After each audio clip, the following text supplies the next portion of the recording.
Hi friends, today's topic is application of potentiometer. Last time हम लोग ने potentiometer के बारे में सीखा था, जहाँ पे एक वायर होता है which is 2 metre to 10 metre long. तो ये मेरा A से B ये वायर है which is in the form of zigzag pattern.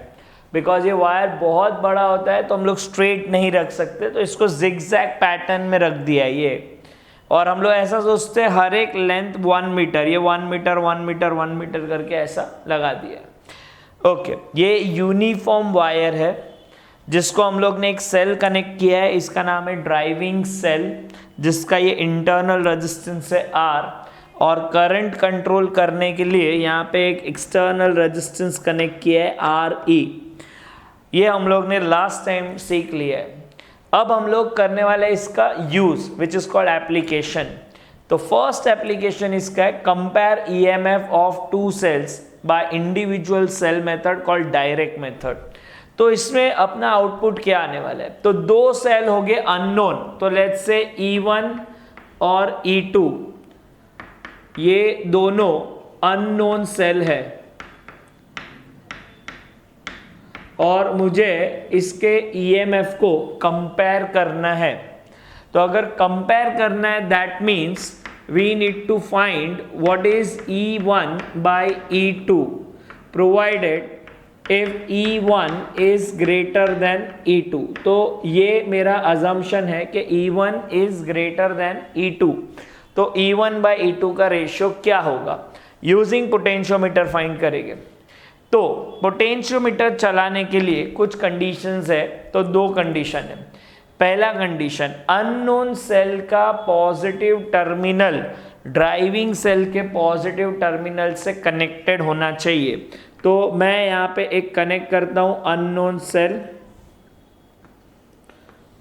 Let's say this is E1 which is unknown cell और ये इसका इंटरनल रेजिस्टेंस R1. इसका पॉजिटिव टर्मिनल ड्राइविंग के पॉजिटिव टर्मिनल को कनेक्टेड होना चाहिए, जो मैंने कनेक्ट कर दिया है. सेकेंड कंडीशन, ड्राइविंग सेल का वैल्यू अननोन सेल के वैल्यू से ज़्यादा होना चाहिए.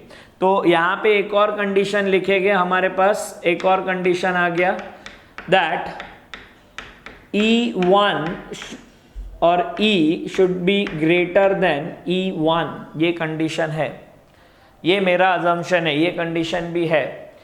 अब ये जो अननोन सेल है इसको मैंने कनेक्ट किया एक गैल्वेनोमीटर के साथ और गैल्वेनोमीटर का दूसरा एंड स्लाइडिंग की को कनेक्ट किया है.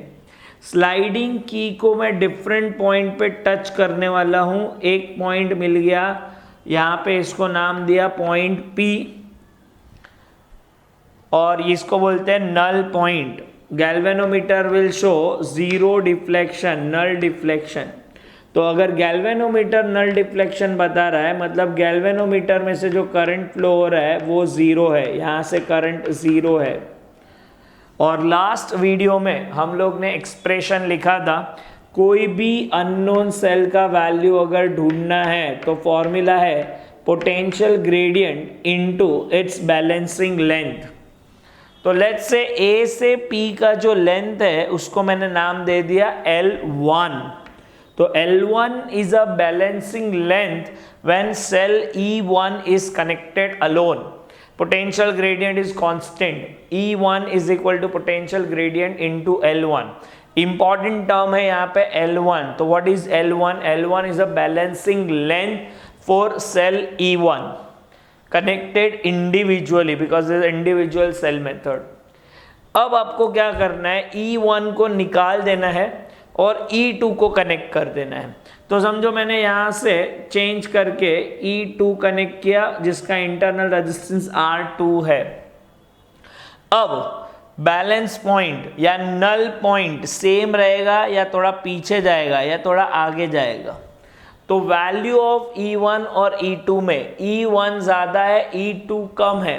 तो जितना अननोन सेल का वैल्यू होता है उसका बैलेंसिंग लेंथ ही उतना ही बड़ा होता है. तो E is proportional to its length. तो अगर E1 ज़्यादा है और E2 कम है तो E2 का बैलेंसिंग पॉइंट किधर पीछे होगा. तो यहाँ पे मैंने एक और पॉइंट मार्क कर दिया P डैश। P डैश तक A से P dash is a balancing length for cell E2।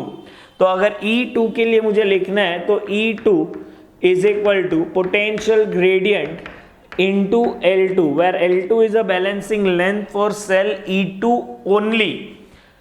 Now take ratio of this to E1 by E2 because potential gradient remains same, instrument setup सब same है, potential gradient will get cancelled, so we'll get L1 by L2 और L1 और L2 हमने measure किया है, value substitute करेंगे तो ratio मिल जाएगा.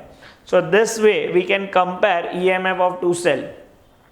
बट इसमें एक प्रॉब्लम है, इफ E1 का वैल्यू E2 से बहुत ज़्यादा है, समझो E1 का वैल्यू 100, E2 का वैल्यू 1, तो ये जो रेशियो है ये बहुत बड़ा वैल्यू आएगा।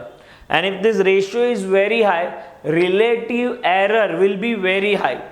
तो ये डिसएडवांटेज है डायरेक्ट मेथड का कि इसमें रिलेटिव एरर बहुत हाई होता है, और ये रिलेटिव एरर को कम करने के लिए एक दूसरा मेथड बनाया जिसका नाम है सम एंड डिफरेंस मेथड, और उसके लिए आपको देखना पड़ेगा नेक्स्ट वीडियो। तो स्टे ट्यून्ड।